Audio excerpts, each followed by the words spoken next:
The mighty Jambos have been defeated 2-1, guys, at Tynecastle to cap off a pretty disappointing night for Scottish football. Earlier on, Aberdeen did come back for 2-0 down and draw 2 each. So, 4 games this week in European competitions. It is 2 draws, it is 2 defeats.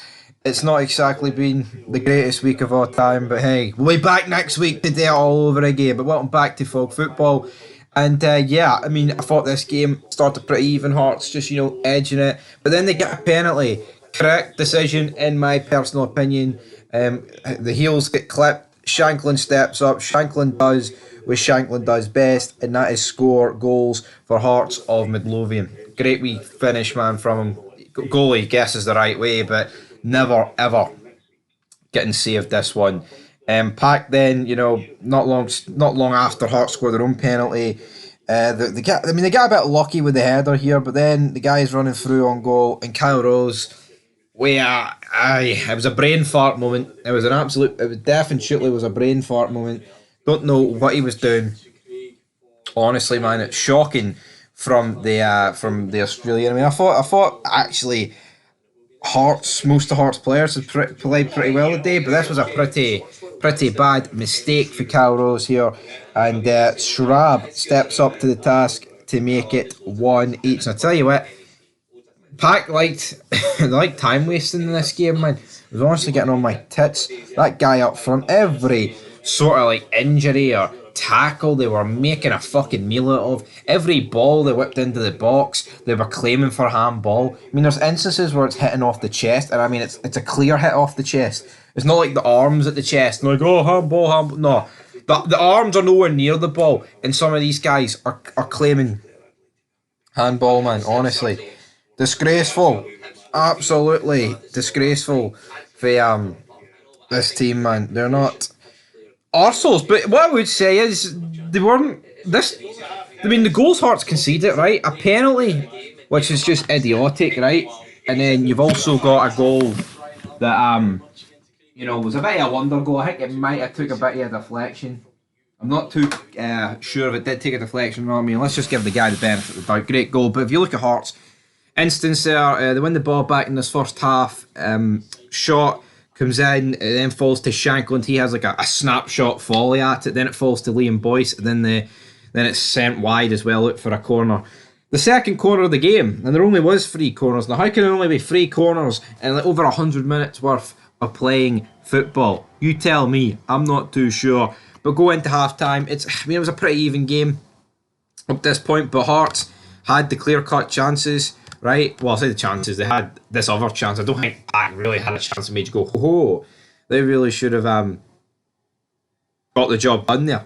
No, absolutely not. I'm struggling to talk.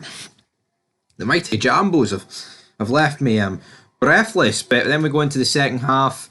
Boyce does really well here. He finds Lawrence Shanklin, and Shanklin curls it in. Oh, it was a peachy finish for Big Shanks.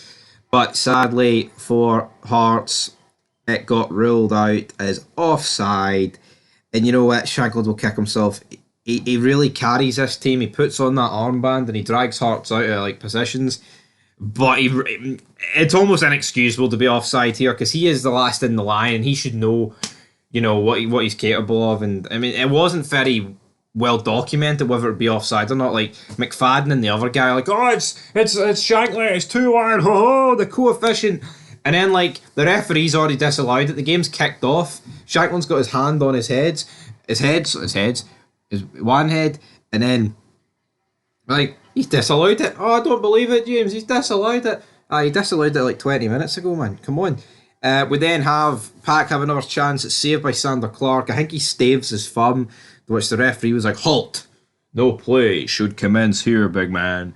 And then from this resulting corner, Merg finds Sikovic, and Sikovic puts it into that bottom left-hand corner. The commentator tried to say, oh, did the staved thumb of Sander Clark have some sort of impact in his saving ability here? Well, maybe some people will argue that it did, but for me, I don't think it actually had any impact. And yeah, this is in the 75th minute. Now, Hearts had a few half chances after this, but nothing major. I think the balloon had kind of burst for them.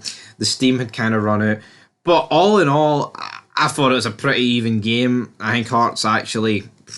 I actually think Hearts deserved the win. I do. You know, maybe a draw would have been the fair result, but realistically, they had a goal ruled out for offside. It was offside, and then that chance got cleared practically off the line for boys. So, yeah. But, you know, you can't live on if, buts, maybes in football. The tie's still very much alive. It's not like this team, you know, outplayed Hearts. Hearts have snuck a goal in, and it's like, whoa, going to grease it stuff. If Hearts turn up, right, and can, you know, do a good counter attack job and, you know, cut out the mistakes at the back like Royals did for the penalty, they've every right to think they can go through. But, you know, if I was to rank the teams who's like favourite of going through, I would go Aberdeen, Rangers, Hearts, Hibs. But that's just my thoughts on it. But anyway, guys, we'll be back for the European preview review show later on. But until next time, peace.